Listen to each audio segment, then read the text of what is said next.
Hello friends, welcome to BSc nursing education channel. तो आज के वीडियो में हम लोग बात करेंगे community health nursing unit number 7, जिसमें हमारा जो आज का टॉपिक है वो रहेगा सोशल डेवलपमेंट के बारे में। सोशल डेवलपमेंट देखेंगे हम लोग, temperature and blood pressure monitoring के बारे में बात करेंगे। ठीक है, अगली जो हमारी वीडियो रहेगी वो menstrual cycle, breast self examination, testicles self examination के बारे में रहेगी। तो सोशल डेवलपमेंट क्या होता है? ठीक है, the growth and progression of a child's social skill. जो ग्रोथ हो रही है और प्रोग्रेस हो रही है किसी भी बच्चे की जो सोशल स्किल्स हैं। ठीक है, मतलब कोई भी इंसान है, कोई भी बच्चा है, उसका सोशल जो स्किल्स हैं उनका डेवलपमेंट हो रहा है। ठीक है, वो लोगों से इंटरेक्शन कर पा रहा है, रिलेशनशिप बना पा रहा है दूसरे लोगों से। तो ये क्या है? Social development.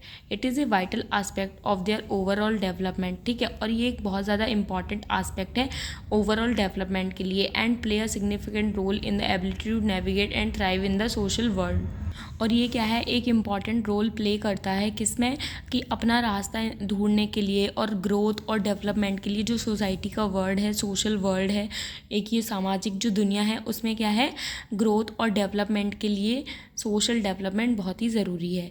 Hair are some की aspect and milestone of social development in children. ठीक है, यहाँ पे कुछ की आस्पेक्ट्स हैं और कुछ माइलस्टोन बताए गए हैं जो सोशल डेवलपमेंट के लिए बच्चों में होने चाहिए या होते हैं। ठीक है, तो पहला है अटैचमेंट। ठीक है, जो इन्फेंट होते हैं और जो उन्हें केयर दे रहे होते हैं, केयर गिवर होते हैं, उनके बीच में क्या है? अटैचमेंट होता है। ठीक है, तो ये भी क्या है? एक social development. Then social cues and communication.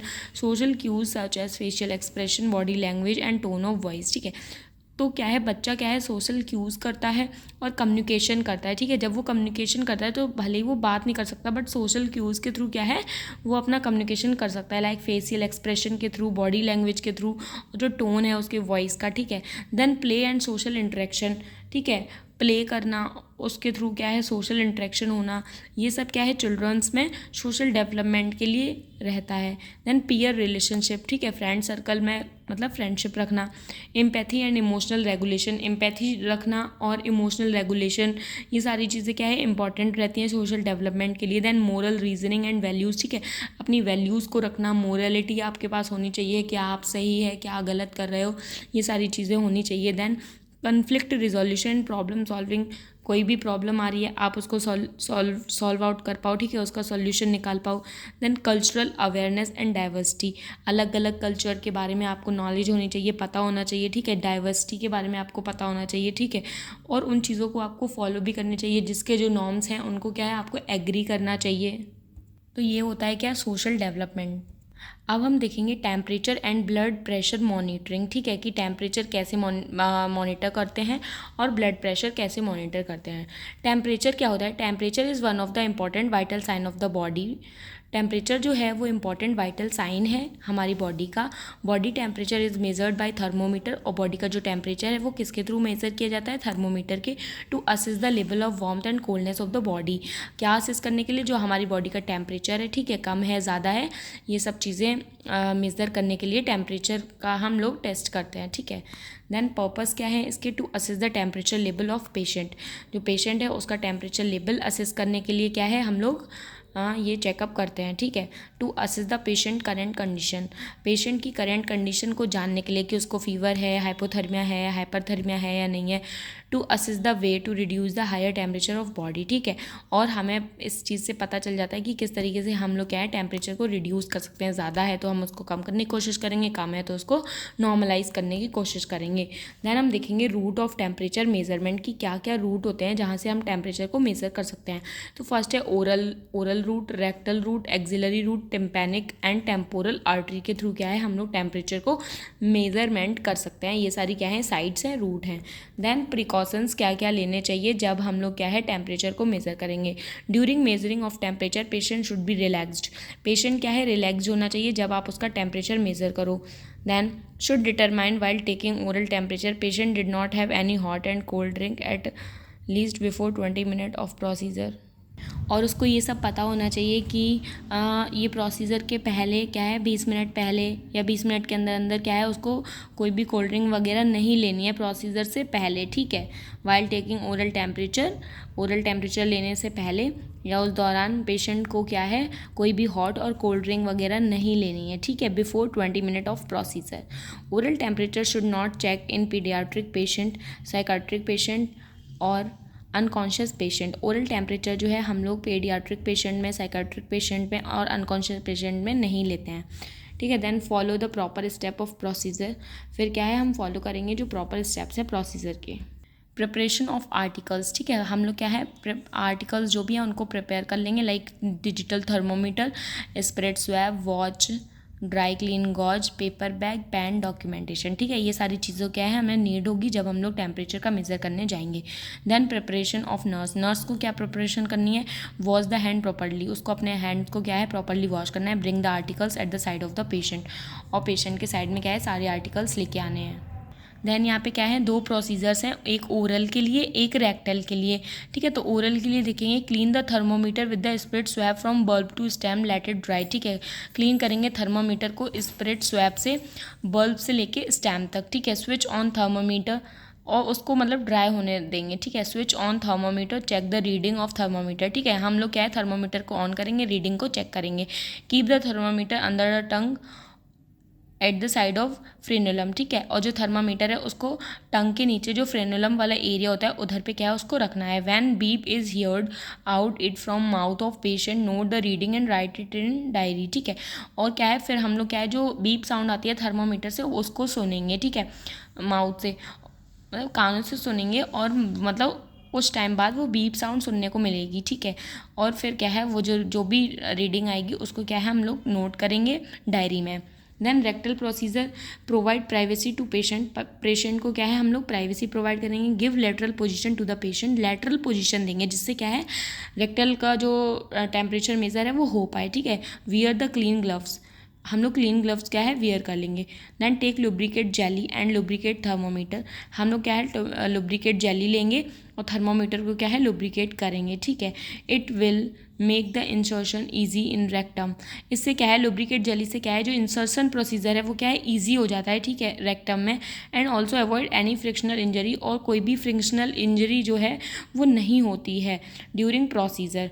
Expose the anal part of patient with man dominant hand, ठीक है, जो भी आपका डोमिनेंट हैंड है उससे क्या है जो भी एनाल पार्ट है उसको क्या है आपको एक्सपोज करना है। Then clean the anal with gauze piece and instructed the patient to take deep breath, ठीक है। क्लीन करना है एनाल को गॉज पीस से, इंस्ट्रक्ट करना है पेशेंट को कि वो डीप ब्रीथ ले। It will relax and muscles will help in easy insertion of thermometer, इससे क्या है रिलैक्स होगा और जो मसल्स हैं, ठीक है, मसल्स जो हैं वो क्या है मतलब इजी क्या है इंसर्शन हो जाएगा थर्मोमीटर का, ठीक है। 3.5 to 4 centimetre insertion of thermometer done, 3.5 से 4 सेंटीमीटर क्या है इंसर्शन करना है थर्मामीटर का, ठीक है, in adults patient. 1.5 centimetre in infant में कितना करना है 1.5, 2.5 सेंटीमीटर इन चिल्ड्रन, और चिल्ड्रन में 2.5 करना है, ठीक है। Do not use any force while inserting the thermometer, आपको कोई भी फोर्स यूज़ नहीं करना है जब आप उसको इंसर्ट करो, नॉर्मली हो पा रहा है तो मतलब करना है, ठीक है। After the insertion hold the thermometer for 1 to 2 minute, ठीक है, इंसर्शन के बाद 1 से 2 मिनट तक होल्ड करके रखना है। Taking out the thermometer and clean it with dry swab, ठीक है, फिर आपको क्या है थर्मोमीटर को निकालना है और उसको क्या है ड्राई जो स्वैब है उससे क्या है क्लीन करना है फ्रॉम स्टेम टू बल्ब, ठीक है, स्टेम से बल्ब तक। Keep the thermometer at eye level, और थर्मोमीटर को क्या है आपको आई लेवल पे रखना है और जो भी रीडिंग आ रही है उसको नोट डाउन करना है। मेक पेशेंट कंफर्टेबल, और क्या है फिर पेशेंट को कंफर्टेबल करना है। देन आर्टिकल्स क्या रहते हैं रेक्टल में, रेक्टल थर्मोमीटर रहेगा, ठीक है, मर्करी थर्मोमीटर जो होता है। देन ग्लव्स, ठीक है, ग्लव्स रहेंगे, लुब्रिकेट जेली रहेगी, गॉज पीस रहेगा, ड्राई स्वैब। अब हम देखेंगे एक्सिलरी रूट, ठीक है, articles gauze piece for drying axilla by patting, spirit swab, thermometer, dry swab, ठीक है। तो ये सारे क्या है आर्टिकल्स चाहिए होंगे। गॉज पीस रहेगा जिससे क्या है जो हमारी अंडर आर्म्स हैं उनको क्या है ड्राई करा जाए, ठीक है, और spirit swab, thermometer, dry swab.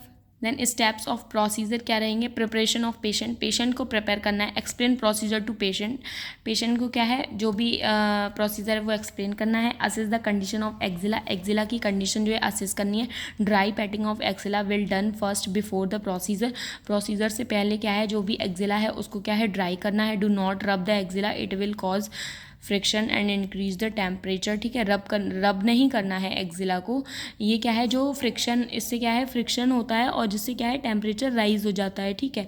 Then preparation of nurse, nurse को क्या करना है, वॉश हैंड प्रॉपरली, हैंड्स को क्या है प्रॉपरली वॉश करना है, bring the articles to the side of patient, patient के साइड में क्या है आर्टिकल्स लेके आने हैं, provide privacy to patient, patient को प्राइवेसी देनी है, dry the axilla with gauze piece, ठीक है, जो एक्जिला है उसको ड्राई करना है गॉज पीस से, clean the thermometer with spirit, spirit swab से क्या है थर्मोमीटर को क्लीन करना है बल्ब टू स्टेम तक, then switch on thermometer and check the reading first, और क्या है थर्मोमीटर को ऑन कर लेना है और चेक करनी है रीडिंग सबसे पहले, check for any error before procedure, ठीक है, कोई भी जो एरर आ रहा है उसको चेक करना है, keep the bulb of thermometer in the centre of axilla, फिर क्या है जो बल्ब है थर्मोमीटर का वो क्या है एक्जिला के सेंटर में आपको रखना है, keep the arm on the chest of the patient in order to hold the thermometer tightly, ठीक है, जो आर्म है पेशेंट की उसको मतलब चेस्ट पे रखना है जिससे क्या है जो थर्मोमीटर है वो टाइटली होल्ड रहे, after beep beep remove the thermometer, जब बीप साउंड आपको सुनाई देगी उसके बाद क्या है थर्मोमीटर को रिमूव आउट कर देना है, take the thermometer clean it with dry swab, ठीक है, थर्मोमीटर को लेना है और क्लीन करना है ड्राई स्वैब से, hold it at eye level and taking the reading, और फिर क्या है हम लोगों को थर्मोमीटर को आई लेवल पे ले जाना है और उसकी रीडिंग चेक करनी है, then note down the reading in diary, जो भी रीडिंग है डायरी में आपको लिखनी है, clean it with spirit swab and replace it, ठीक है, फिर क्या है क्लीन करना है उसको स्पिरिट से।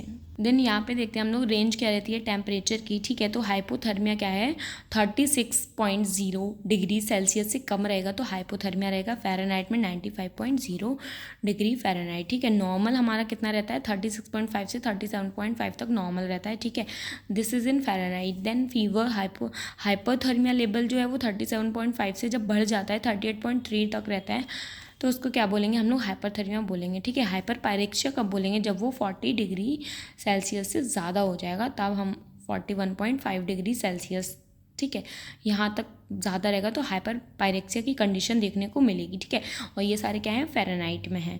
देन हम बात करेंगे ब्लड प्रेशर मॉनिटरिंग, ठीक है, blood pressure monitoring definition, force on pressure exerted by the blood, जो भी फोर्स है प्रेशर है लग रहा है ब्लड के द्वारा over the walls of blood vessels, ठीक है, जो वॉल्स हैं ब्लड वेसल्स की उनके ऊपर जो ब्लड का प्रेशर लग रहा है वही होता है ब्लड प्रेशर, ठीक है, it can be checked by aneroid gauge BP apparatus और स्फिग्मोमैनोमीटर, ठीक है, और इसको हम किससे चेक करते हैं स्फिग्मोमैनोमीटर से चेक करते हैं। देन पर्पस क्या होता है to assess the general condition of patient, patient की जो जनरल कंडीशन है उसको असेस करने के लिए, to check the response of any medical treatment, ठीक है, कोई भी मेडिकल ट्रीटमेंट की ज़रूरत नहीं है या है वो चीज़ें चेक करने के लिए क्या है हम लोग बीपी मेज़र करते हैं, to determine any cardiovascular problem, कोई भी सीवियस प्रॉब्लम को जानने के लिए भी बीपी चेक करते हैं, to evaluate any haemodynamic status of the patient, ठीक है, कोई भी हीमोडायनेमिक स्टेटस जो है पेशेंट का उसको इवेल्युएट करने के लिए क्या है हम ब्लड प्रेशर का मेजरमेंट करते हैं। देन कुछ फैक्टर्स हैं जो अफेक्ट कर सकते हैं हमारे बीपी को, लाइक एज, जेंडर, एज के अकॉर्डिंग बीपी क्या है बदलता रहता है, जेंडर के अकॉर्डिंग भी रहता है कम ज़्यादा हो जाता है, ठीक है, वेदर कंडीशन के अकॉर्डिंग भी ब्लड प्रेशर क्या है हमारा चेंज देखने को मिलता है, बॉडी बिल्ट इंसान की किस तरीके की बॉडी है उस हिसाब से भी ब्लड प्रेशर में चेंजेस देखने को मिलते हैं, लाइक ओबीज पेशेंट में ब्लड प्रेशर बढ़ा हुआ देखने को मिलता है, इमोशंस के अकॉर्डिंग भी बीपी रहता है, कुछ लोगों का लो हो जाता है कुछ लोगों का हाई हो जाता है, फूड किस तरीके का कंजप्शन कर रहे हैं उसके हिसाब से भी ब्लड प्रेशर मेज़र कर मतलब डिफ्रेंशिएशन रहता है इस चीज़ में कि कोई इंसान फूड खा रहा है स्पाइसी फूड खा रहा है तो उसका ब्लड प्रेशर लो हो रहा है हाई हो रहा है वो उसके फूड पे डिपेंड कर रहा है, ठीक है, स्लीपिंग पैटर्न पे भी क्या है वेरिएशन देखने को मिलते हैं ब्लड प्रेशर में। देन अब हम बात करेंगे स्टेप्स ऑफ प्रोसीजर की, प्रोसीजर क्या होता है ब्लड प्रेशर का, ठीक है, तो firstly explain the procedure to the patient, सबसे पहले जो भी प्रोसीजर है हमें पेशेंट को एक्सप्लेन कर देना है, ठीक है, लाइक कि हेलो हम ये हैं और हम आपका क्या है ब्लड प्रेशर लेना चाहते हैं, बस ऐसे करके क्या है आपको उसको एक्सप्लेन करना है। Then assess patient condition, assess करनी है पेशेंट की condition, ask the patient to sit and relax for 5 minute, और पेशेंट से क्या है सिट बैठने के लिए बोलना है और उसे कहना है रिलैक्स रहिए आप 5 मिनट तक, ठीक है, for avoiding any alteration in BP reading, जिससे क्या है कोई भी अल्ट्रेशन ना आए बीपी रीडिंग में, ठीक है। Then selection of accurate size of cuff is very important, ठीक है। जो एक पर्सन है लाइक एडल्ट के लिए जो कफ रहता है वही आपको चूज़ करना है, ठीक है। तो एक्यूरेट साइज होना चाहिए कफ का, ये इंपॉर्टेंट रहता है। Place the arm at the heart level of patient and keep the patient arm in comfortable position, ठीक है। और जो आर्म है पेशेंट की उसको हार्ट लेवल पे क्या है रखना है पेशेंट की, और जो पेशेंट की आर्म है उसको कंफर्टेबल पोजीशन में रखना है। Palpate the radial pulse till disappear, it should inflated to 20 to 30 mmHg more than base line systolic blood pressure, ठीक है। तो पालपेट करना है जो रेडियल पल्स रहती है उसको जब तक वो डिसएपियर ना हो जाए, ठीक है, और उसको इन्फ्लेट करना है 20 से 30 mmHg तक, उससे ज़्यादा बेस लाइन जब तक सिस्टोलिक ब्लड प्रेशर तक, ठीक है। ये समझ में आया, जो सिस्टोलिक ब्लड प्रेशर रहता है बेस लाइन उससे ज़्यादा, ठीक है, 20 to 30 mmHg क्या है इन्फ्लेट करना है, ठीक है, और रेडियल पल्स को क्या है पालपेट करना है जब तक वो डिसएपियर ना हो जाए। Then palpate brachial artery but the stethoscope diaphragm over the brachial artery, ठीक है। पालपेट करना है ब्रेकियल आर्टरी को, और जो स्टेथोस्कोप है उसको रखना है कहाँ पे, ब्रेकियल आर्टरी पे, ठीक है। जो स्टेथोस्कोप का डायफ्राग्म रहता है उसको कहाँ पे पुट करना है, ब्रेकियल आर्टरी के ऊपर, ठीक है, उसको पालपेट करना है। Start deflating the cuff with 2.2 to 4 mmHg, ठीक है, और डिफ्लेट करना स्टार्ट कर देना है कफ को 2 से 4 mmHg, ठीक है। It will prevent venous congestion, ये क्या है वीनस कंजेशन से रोकेगा। Where first sound will listen, जहाँ पे आपको पहली साउंड सुनाई देगी it is systolic blood pressure, ठीक है, वो क्या होगा हमारा सिस्टोलिक ब्लड प्रेशर रहेगा। And where the sound become disappear, और जहाँ पे साउंड डिसएपियर हो जाएगी it become diastolic blood pressure, और वो क्या होगा हमारा डायस्टोलिक ब्लड प्रेशर रहेगा। डिफ्लेट एंड रिमूव द कफ, फिर हमें क्या है डिफ्लेट करना है और जो कफ है हमारा उसको रिमूव करना है। मेक पेशेंट कंफर्टेबल, ठीक है, और कंफर्टेबल रखना है पेशेंट को, ठीक है। उसके बाद क्या है जो भी हमारा ब्लड प्रेशर आया उसको क्या है रिटर्न कर देना है। देन आर्टिकल्स की बात करेंगे। Aneroid BP apparatus with appropriate cuff, ठीक है, स्टेथोस्कोप की ज़रूरत रहेगी, spirit swab, paper bag, documentation chart, pen. तो जो हमारा ब्लड प्रेशर का चार्ट है वो ये है कि जो नॉर्मल रहेगा वो हमारा कितना रहता है 120 तक रहता है, ठीक है। अगर इससे 1-2 थोड़ा कम भी रह जाता है तो उसको भी मोस्टली हम लोग नॉर्मल ही बोलते हैं, ठीक है। देन एलिवेटेड 120 से 129 mmHg अगर हो जाता है सिस्टोलिक में, और डायस्टोलिक में 18 से, इससे कम रहता है, ठीक है। हाइपर टेंशन स्टेज 1 में क्या है 130 से 139, 80 से 89 तक, ठीक है। हाइपर टेंशन स्टेज 2 में 140 और हायर, 19 और हायर, ठीक है। ये इधर डायस्टोलिक का चलेगा, इधर सिस्टोलिक का चलेगा। देन हाइपर टेंसिव क्राइसिस में क्या होगा 180 से ज़्यादा हो जाएगा, हायर देन 120 डायस्टोलिक में हो जाएगा, ठीक है। ये क्या है हमारा न्यूमेरिकल वैल्यू जो है ये कितना रहना चाहिए ब्लड प्रेशर, और कितना हो जाता है बढ़ जाता है उसका सीवियर कंडीशन तक लिखा है, ठीक है। अगले वीडियो में हम लोग मेंस्ट्रुअल साइकिल के बारे में पढ़ेंगे, ठीक है। आप प्लीज़ वीडियो को लाइक कर दीजिए, चैनल को सब्सक्राइब कर दीजिए, कमेंट्स करिए आपको समझ में आ रहा है, ठीक है। और कोई भी डाउट है तो आप पूछ सकते हो, और इसकी नोट्स आपको टेलीग्राम चैनल पे मिलेंगे। Thank you for watching my video.